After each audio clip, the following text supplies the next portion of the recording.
Content అంతా 1 by 1 role out చేసేస్తున్నారు. ఒకవేళ and obviously content roll out చేయడం అంటే మార్కెటింగ్ బడ్జెట్ కూడా ఎగ్జాస్ట్ చేయడం కదా. సో ఏంటి ఇప్పుడు లాస్ట్ మినిట్లో ఇప్పుడు ఆబ్వియస్గా industry also would be little apprehensive కదండి. ఇప్పుడు ఇప్పుడు అంటే సంబంధం లేకపోయినా ఫర్ ఎగ్జాంపుల్ మా ఇద్దరి విషయమే చెప్పాలి. దయా అనే సిరీస్ వచ్చినప్పుడు నేను చెయ్యను అని కన్ఫర్మ్డ్గా అందరూ నమ్మారు. Even he was not sure. So అది కాంటెంట్ నచ్చితే చేస్తానండి, లేకపోతే చెయ్యను.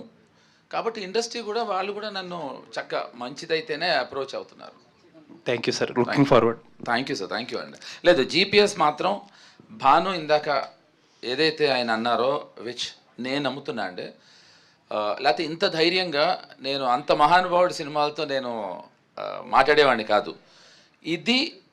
ఇది నేను తను అన్నట్టు సత్య తర్వాత లేకపోతే గులాబీ ఇంకోలాగా ధర్మ గురించి కూడా మాట్లాడుకుంటారండి.